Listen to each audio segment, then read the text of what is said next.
It was a ritual every bomber crew knew, the ritual of waking the dead. It always started the same way. The rough slam of the barrack door, ripping you from a shallow, troubled sleep. The blinding flash of a lone light bulb overhead. Heavy footsteps across the cold wooden floor, getting closer to your cot. Then a rough hand grabbing your shoulder, shaking you. The message came down simply: a mission today, breakfast at 0500, a briefing at 0530. First Lieutenant Hugh Hunter Hardwick Jr. could barely pry his leaden eyelids open. Through the haze of sleep, he saw only a dark silhouette against the eerie light from outside. His reply followed the same ritual as the wake-up call, telling the man to just go away, but he was already sitting up in bed. He knew he had no choice. He stretched, scratched, yawned, then slipped out from under the double thickness of wool blankets. The cold immediately bit into his body. He ran over to the cast-iron monster that passed for a stove, tossing a little fuel onto the barely glowing coals. Then he called out to his co-pilot, telling Flick it was time to get up. They were flying. Gordon Flickma, his co-pilot, began his day by waking the other two officers of their crew, Navigator Moody Jack Jackson, plus Bombardier Charles Chick Papusik. His phrase also followed the ritual, a simple, "All right, boys, up, let's go." Their grim, semi-cylindrical, corrugated steel barrack housed two other crews. From every corner came quiet grumbles, curses aimed at the early hour, the cold, the dampness, the very need to go on another mission. It was 4 a.m. Shuffling to the wash basin, Hardwick noticed a light haze of fog. Not too bad for late November in England, but he knew the weather here acted like a fickle bitch. It could change in a matter of minutes. They made up the 568th Squadron, part of the 390th Bomb Group. Their base, officially Station 153, sat among the idyllic farmlands of East Anglia. Hardwick, his spare crew number 7, had arrived here a year ago, getting used to the scenery. Neat fields divided by hedgerows, small woods, gleaming ponds. Nearby, ancient villages with strange names. This peaceful, pastoral world now coexisted with the instruments of total war. An American spirit permeated everything here. As a local English girl wrote, there were dogs everywhere, big, small, all colors. They chased the trucks, they rode in the jeeps, they followed the boys to the mess hall. They were just always around.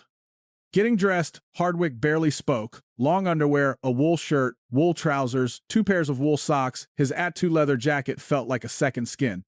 On the front, the squadron emblem, a Black Panther riding a bomb. On his back, his pride, his fear. 2 rows of 10 small yellow bombs, then another row of 5. 25 combat missions. The name of their B-17, the Uninvited. Trucks already waited outside the barracks. As the vehicle lurched forward, a cold wave of introspection washed over Hardwick. He, like every soldier, believed in his own invulnerability. Believed that he would be the one to do his job, to return home in one piece. But now, in this rattling cold truck, that faith collided with a harsh reality. He had seen B-17s disintegrate in midair from direct flak hits. He had seen German fighters tear them to pieces. He had mourned friends whose bunks in the barrack now sat empty. He had helped pack their personal belongings to be sent home, following the telegram everyone dreaded. He remembered the shock when the number of missions required to go home suddenly jumped from 30 to 35. He remembered his crew's first reaction, a grim certainty that they would never get home now. Death presented itself in 1,000 different ways. It could find you on the ground, a bomb explosion, an engine failure on takeoff. It could come in the fog over England, when hundreds of bombers were assembling into formation, the slightest mistake turning 2 planes into a fireball. It waited in the skies over Germany, where an engine failure or an oxygen system malfunction turned you into a lone, doomed target. Of course, it also waited in the face of the enemy and the thousands of anti-aircraft guns, the hundreds of Luftwaffe fighters. But 1,000 ways to live also existed, the main one being the plane itself. The B-17G Flying Fortress. That wasn't just a name, it represented a promise. A legend forged in the fire of thousands of missions. This machine refused to die. Stories of its survivability were passed from mouth to mouth. Hardwick himself had returned home on 3 engines after taking a hit over Zeitz. He had seen the legendary All-American, which had limped back to base after being nearly sliced in half by a ramming Messerschmitt. The generals might send them to hell, but they gave them the best chariot to return from it. Before we begin, I just want to say one thing. This channel tells the stories of people forged from steel and fire, not ordinary flesh and blood.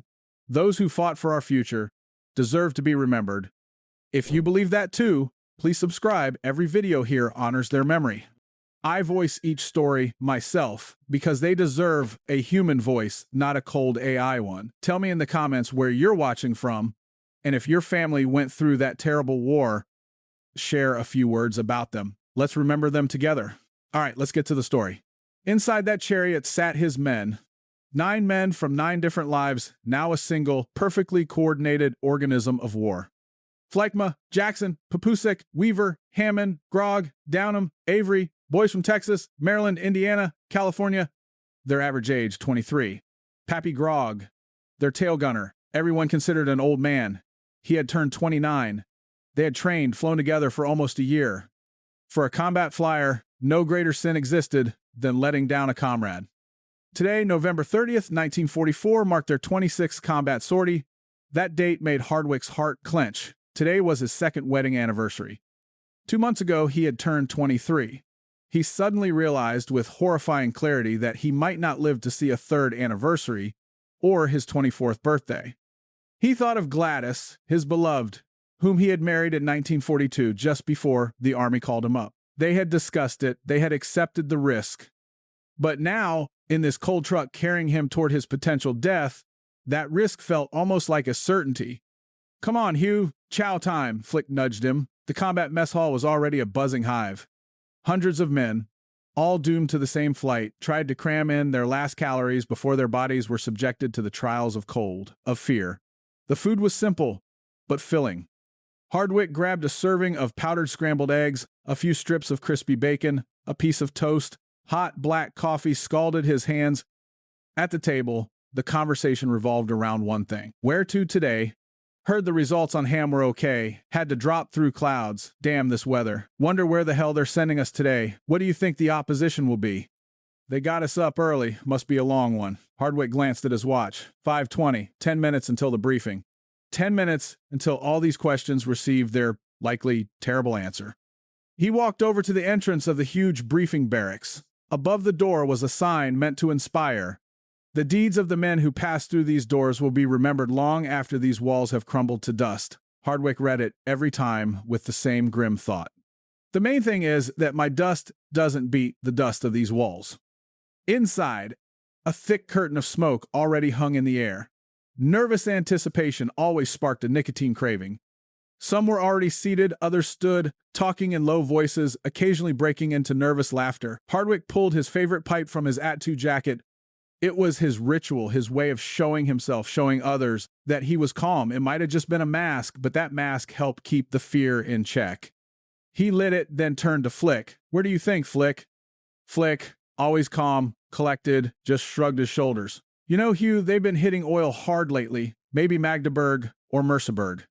Hardwick stared at the stage. There, a huge map of Europe stood, covered from floor to ceiling by a black curtain. Behind that curtain hid their fate for the day.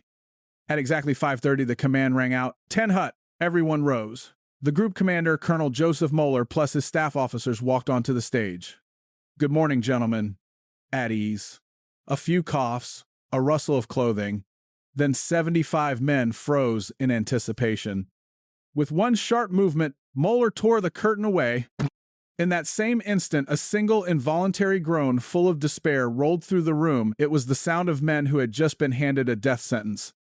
The red ribbon marking the route stretched from their base, across the North Sea, over Belgium, deep, deep into the heart of Germany. It ended on a name that every pilot in the 8th Air Force hated. The destination, Merseburg. My God! Not Merseburg again, flashed through Hardwick's mind. This city wasn't just a target, it represented hell. In early 1944, the Allied command had decided that the key to victory was the destruction of Germany's oil industry. Deprive Hitler of fuel, his war machine would grind to a halt. The Germans thought the same way. That's why they had turned their synthetic fuel plants into the most heavily defended fortresses in the world. Merseburg was the crown jewel of these fortresses. It was surrounded by hundreds, thousands of the most modern anti-aircraft guns, manned by the Third Reich's best air defense crews. A memory flashed through Hardwick's mind. His first combat mission, July 28th. Merseburg, then too. They had gotten lucky that time. Heavy clouds, moderate flak. They bombed by radar, then returned home. His friend, Red Joyner, had clapped him on the shoulder then, smiling, said, "Nothing to it, Hugh. I could fly 1,000,000 of these." The next morning at the briefing, Major Waltz greeted them. He told them that yesterday they had done a great job bombing a wheat field. So today, they were going back to do it right. No clouds, no excuses. That second flight became a living hell. Intense, accurate was how they described the flak. 2 B-17s from Hardwick's squadron were shot down. Then the Focke-Wulfs and Messerschmitts showed up. His ball turret gunner Avery even shot one down. When they, torn to shreds, barely limped back to base, they counted over 200 shell bullet holes in their wings, their tail. After that briefing, Red was not so optimistic. He told Hugh it seemed they had really pissed him off, that he was done. "Yes, gentlemen, Merseburg again." Colonel Muller's voice pulled Hardwick from his memories. "This time we're putting up about 540 aircraft. 300 of them, including our 390th group, will hit the Leuna complex. The 93rd group will lead the 3rd Division.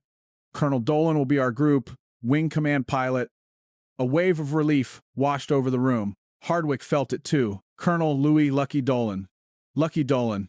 He was a legend. One of the most experienced, most respected combat commanders in the entire 8th Air Force. He had taken part in attacks on almost every major target in Europe. He was the personification of success. Handsome, confident, he looked like a Hollywood hero. His nickname Lucky wasn't for nothing. It seemed fate itself protected him. If anyone could lead them through the hell of Merseburg, then bring them home, it was Lucky Dolan. Hardwick clung to that thought like a drowning man to a straw. "You'll be there in about 5 hours. You know what to do. Now get to it." Muller finished. The briefing continued. Squadron assignments, call signs, takeoff times, altitude, course, bomb load, 2,250-pound bombs for each plane. Major Waltz moved a pointer across the map, his shadow in the projector light dancing across all of Europe. He announced the group assembly at 0930 at 9,000 feet, then listed their checkpoints. Hardwick knew this route. He knew it passed near several very unfriendly German cities. Then the intelligence officer spoke. Photos of the Leuna plant appeared on the screen. He identified their target as the synthetic fuel production complex. He hoped this would minimize the length of the bomb run, reduce their time under anti-aircraft fire. He wished them luck. Then the meteorologist, with the forecast for clouds, wind, finally, Major Waltz. Again. "You know the Merseburg flak? Always intense, accurate. Expect about 1,500 guns in the Zeitz-Leipzig-Merseburg area. The Luftwaffe response is expected to be minimal. Any questions?" "All right, boys, put the bombs Erlenez on the nose." That was their motto. Bombs right on target. What an irony, Hardwick thought, considering the thousands of factors that made that nearly impossible. The briefing was over. Now, only one thing remained to go to do their job. The briefing room emptied out. The air was still thick with tobacco smoke, unspoken fear. "We're going to Merseburg. Hundreds of planes, thousands of men, all doomed to a single outcome: to put the bombs sur l'année right on target." Hardwick carefully tapped out his pipe. Its contents turned to ash. He tucked this symbol of calm into his pocket, then, along with Flick, the other crews, through quiet curses, headed for the locker room. This gray, uninviting building was not just a place where they put on their flight gear. It acted as a portal. A portal between the world of the living, a world where you existed on borrowed time. It was the ritual of the condemned. The first room was a confessional. Here you said goodbye to your earthly life. Soldiers silently emptied their personal belongings onto a table. Keys to a home you might never return to. Wallets with photos of girls who might become widows without ever becoming wives. Hardwick emptied his pockets. He took off his high school graduation ring, class of 1939.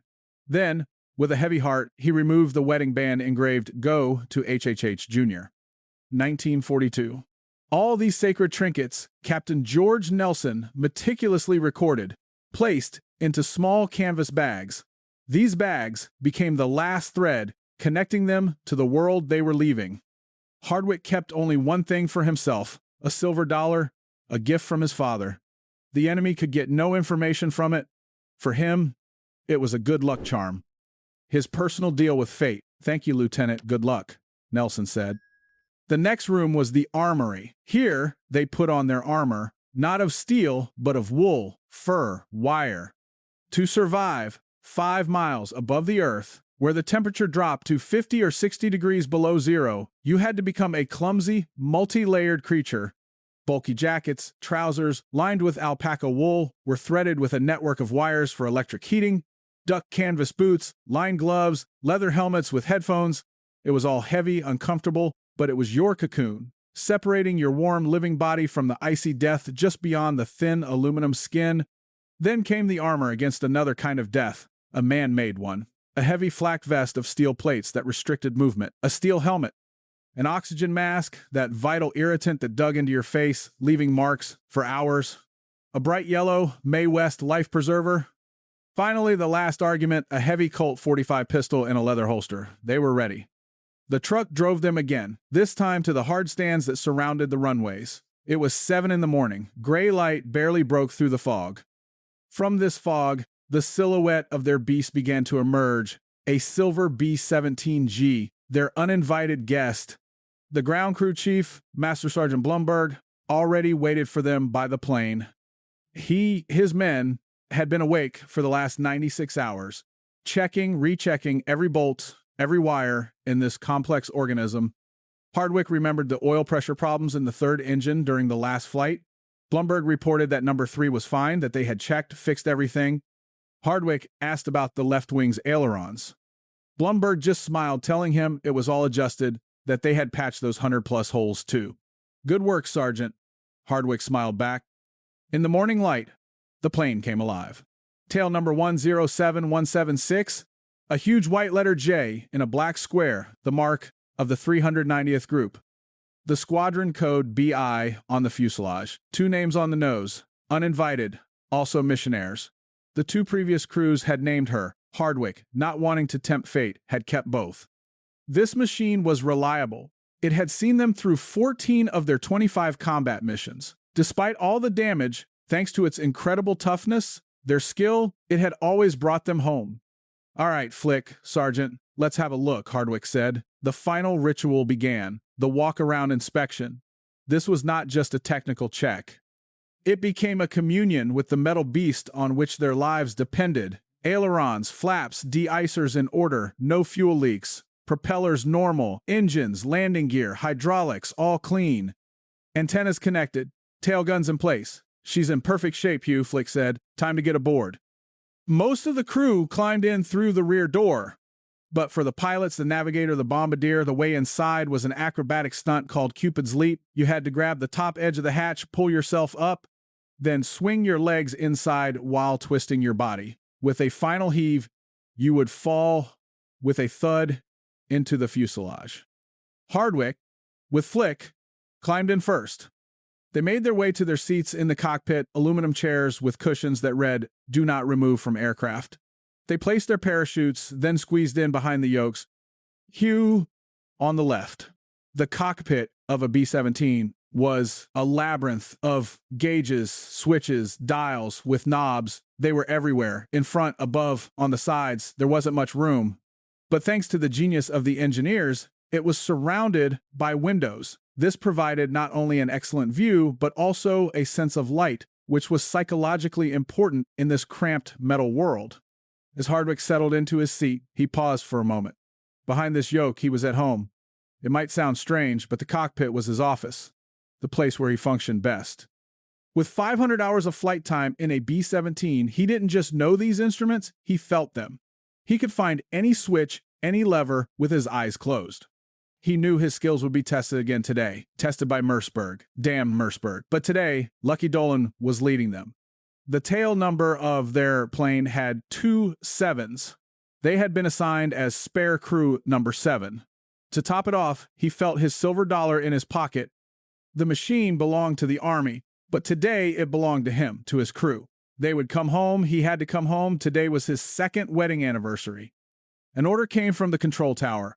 A delay of at least half an hour. They were waiting for better weather over the target area. Damn it, Hardwick muttered. Delays were the worst. They stretched your nerves like a wire. Sometimes the weather would turn bad. Here, at the base, or over the target, the mission would be scrubbed. But that was even worse. You had already gone through the whole ritual of saying goodbye to life. Now they were telling you, not today, maybe tomorrow. He looked at his watch, 7:50. There was time. He told Flick he was going to walk through the inside. He didn't usually do this, trusting his crew completely. But today, everything had to be perfect. He crawled into the nose of the plane. Papasek, Jackson were talking calmly. He asked if everything was okay. Of course, Hugh. Charts, navigation tables, oxygen bottles, first aid kits, all in place. He went to the top turret, then across the narrow catwalk between the bomb racks. This was the bombardier's kingdom.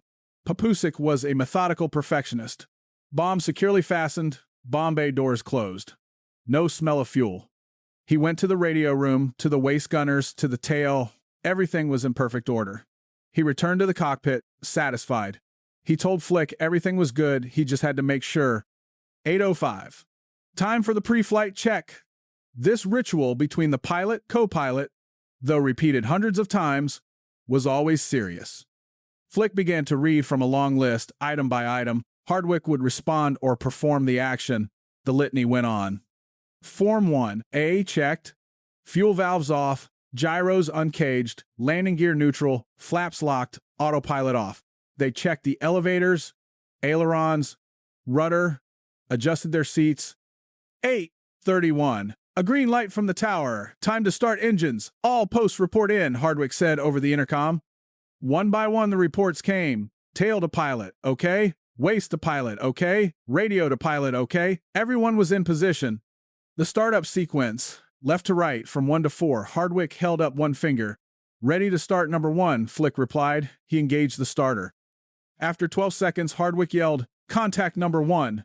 The engine coughed, sputtered, then roared to life with a cloud of blue smoke.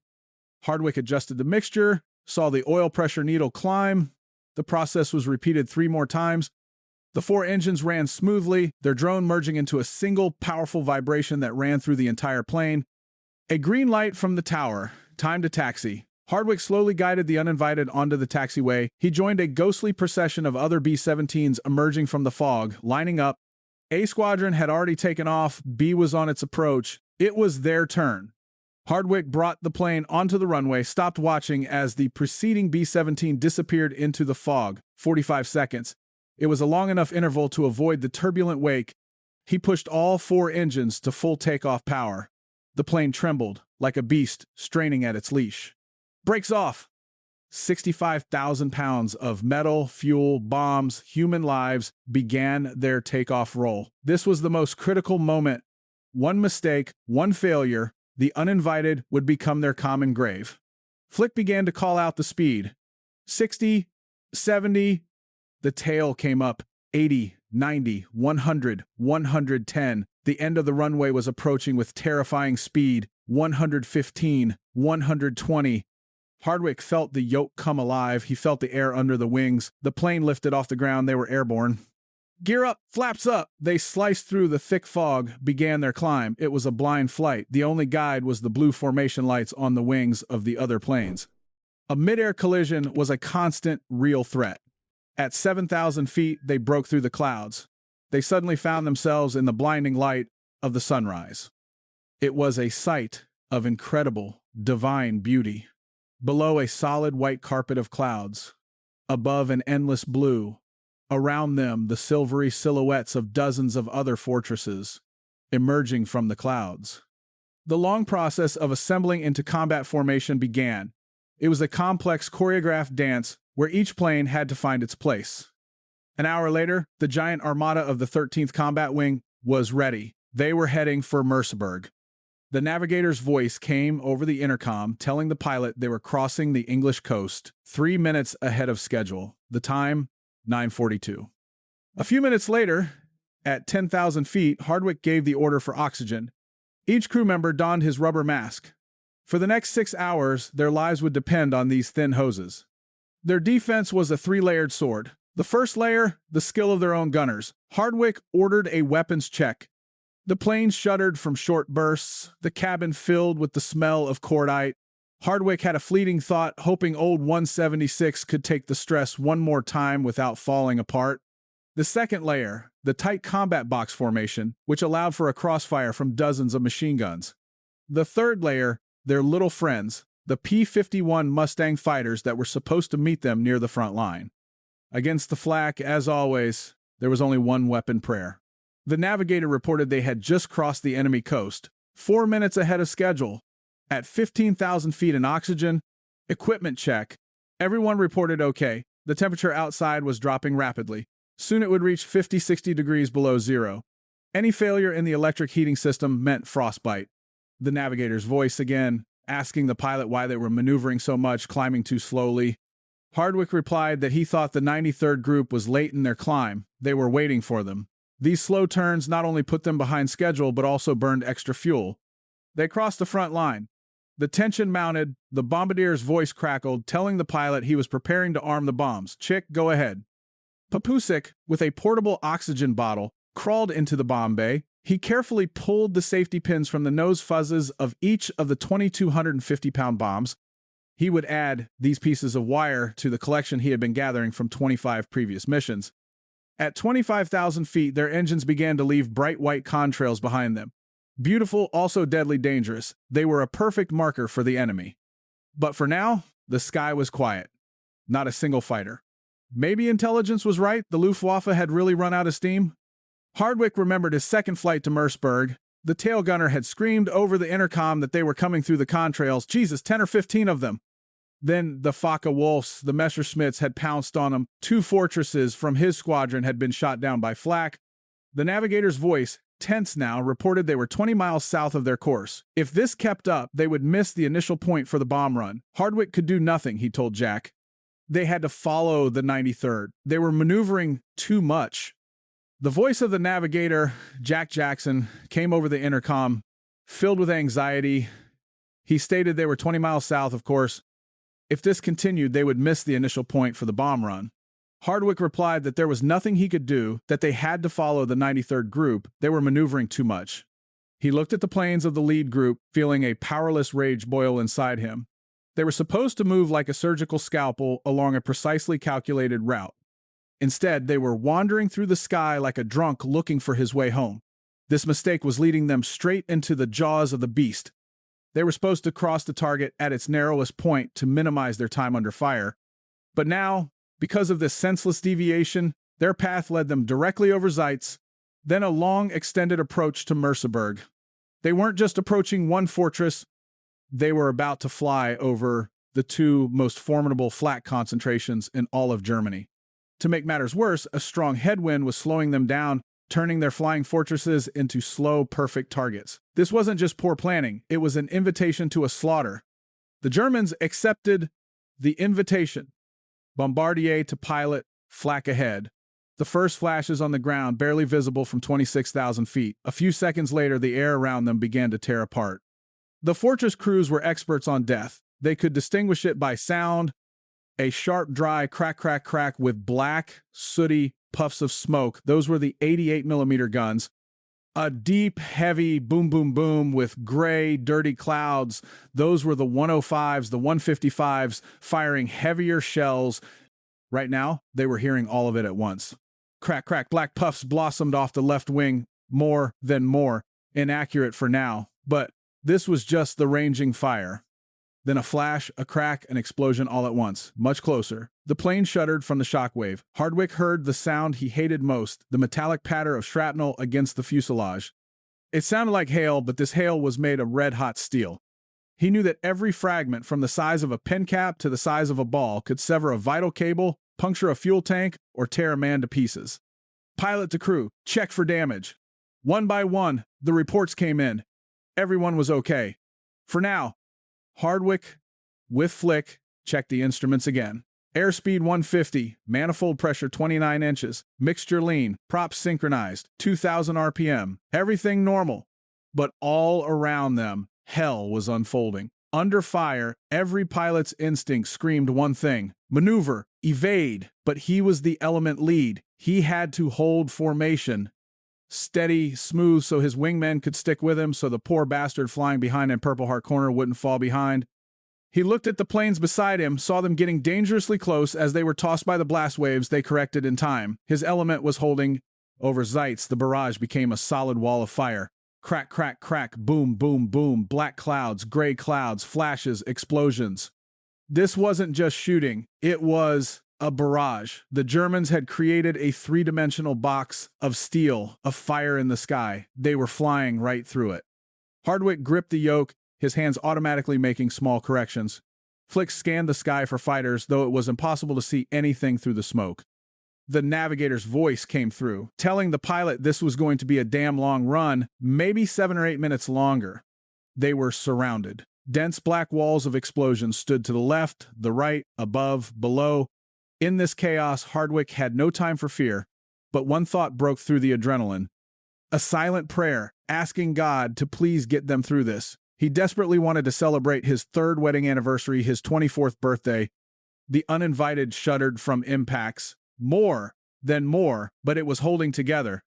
He called to the bombardier, telling Chick they would have to maneuver because they had missed the IP. He explained that A Squadron was too close, they had to avoid them, they couldn't drop until they were clear. Papusa confirmed. 3 minutes later, after another endless maneuver through hell, Hardwick gave the command, "We're clear." Papasek knew that dropping on the lead ship's signal, as the briefing required, was no longer possible. Everything had gone off the rails. He switched to manual control. Bombardier to pilot, bomb bay doors open, target obscured by smoke, haze. A minute later, the 2 words every crewman had been waiting for since takeoff came through, the 2 words that meant the worst was over. Bombs away! The Uninvited, lightened by 5,000 pounds, jumped sharply. Hardwick, as he had done 25 times before, compensated for the change in weight, but the relief was premature. The radio operator's voice, Weaver, came on, telling the pilot one was hung up on his side of the rack. Hardwick activated the emergency salvo release. Nothing. Pilot to bombardier, she still hung up. Bombardier to pilot, on my way. Paposek again began his journey from the nose to the bomb bay, but this time the bomb bay doors were open. He had to fight not only the lurching plane, but also the hurricane-force wind, the freezing cold that rushed inside. He saw the problem. With a slight movement of a lever, he released the bomb. It fell away. Bombardier to pilot, we're clear. Thanks, Chick. The navigator closed the bomb bay doors. It seemed the worst was over. They had done it. They had flown through hell. They had survived. But hell was just getting started.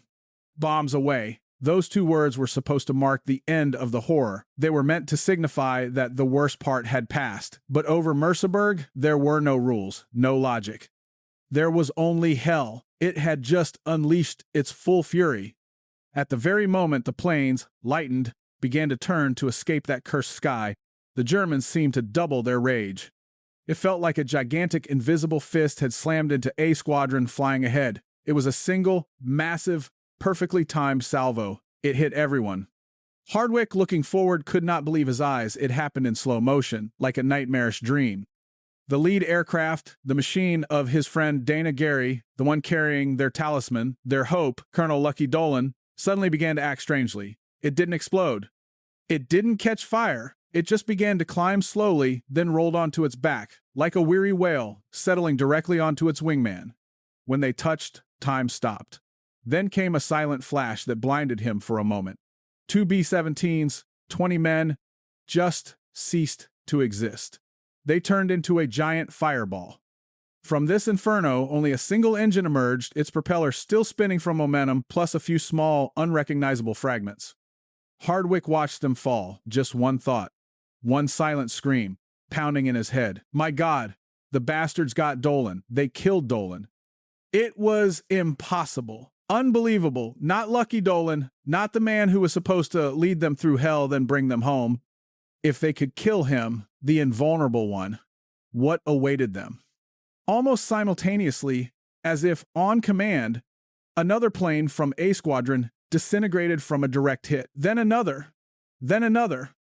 The sky, which a minute ago had been filled with silver fortresses, turned into a horrific rain of fire, debris, burning bodies, falling planes leaving black, smoky scars behind them.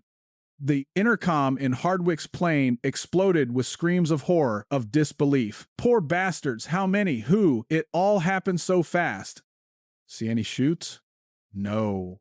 Not a one. Not a damn one! They flew west, chasing the setting Sunday the sky, which an hour ago had been black with explosions, now burned with incredible shades of crimson, of gold.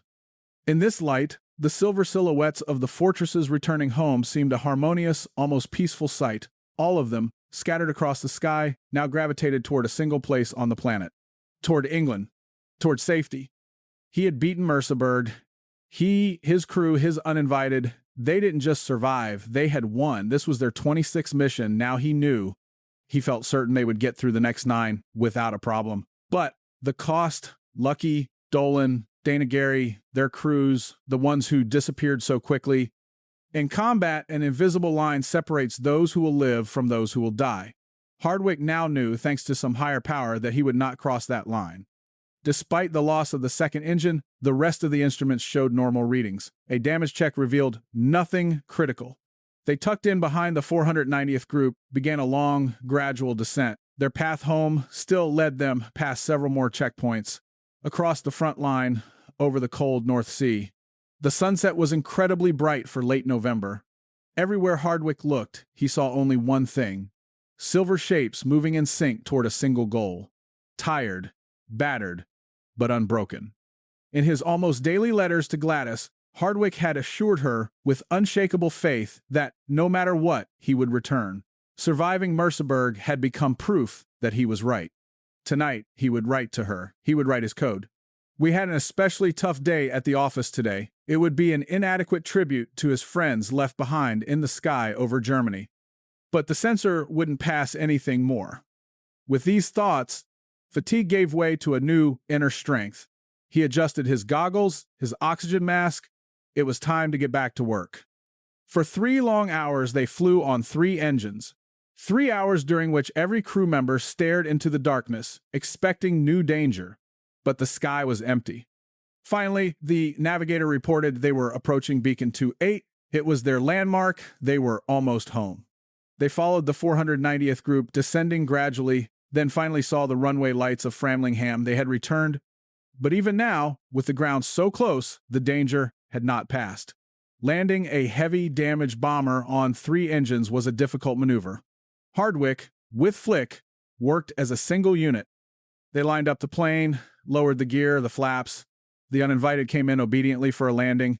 With a gentle bump, the wheels touched the concrete. They were home. When the engines shut down, when silence filled the cockpit, broken only by the crackling of cooling metal, no one rushed to get out. They just sat, each in his own corner, trying to process that they were alive, that they had passed through hell, then had come back. On the ground, they were already waiting. Ground crews, intelligence officers for the debriefing, medics. They climbed out of their plane, feeling their legs barely hold them after 7 hours in a frozen hell.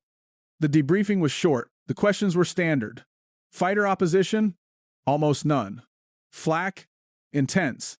Accurate? Deadly. Losses? Heavy. Very heavy. When it was all over, they trudged to their mess hall. Dinner was waiting for them. So was whiskey. Lots of whiskey. They drank in silence, for themselves, for those who had returned, for those whose places at the table were now empty, for Lucky Dolan, for Dana Giri, for all who remained there, in the sky, over Merseburg. The next day, confirmation came. The 390th group had lost 14 aircraft, the heaviest losses in a single sortie in its entire history. But the bombs, their bombs, despite the chaos, the navigational errors, had still found their mark. They had inflicted serious damage on the Leuna plant. The Germans had paid for their fortress. The Americans had paid for their victory. For Hugh Hardwick, for his crew, this had been their 26th mission. They would fly 9 more, they would survive, they would return home. He would keep his promise to Gladys. He would celebrate both his 3rd anniversary, his 24th birthday, but a part of his soul, a part of each of them, would forever remain there, in the icy, explosion-blackened sky over Merseburg. The story of the crew of the Uninvited represents just one day out of 1,000 days of that war. One act of bravery among millions. Our duty becomes to remember them all. Write in the comments what you think allowed these men to survive that hell. The skill of the pilots, the toughness of their plane, pure luck, or something more. The memory of them stays alive as long as we speak of them. But this story is not the end. Right now, 2 more legends are appearing on your screen. 2 incredible tales of men forged from steel, from fire. If you have the time, dedicate it to the memory of more heroes. Thank you for watching.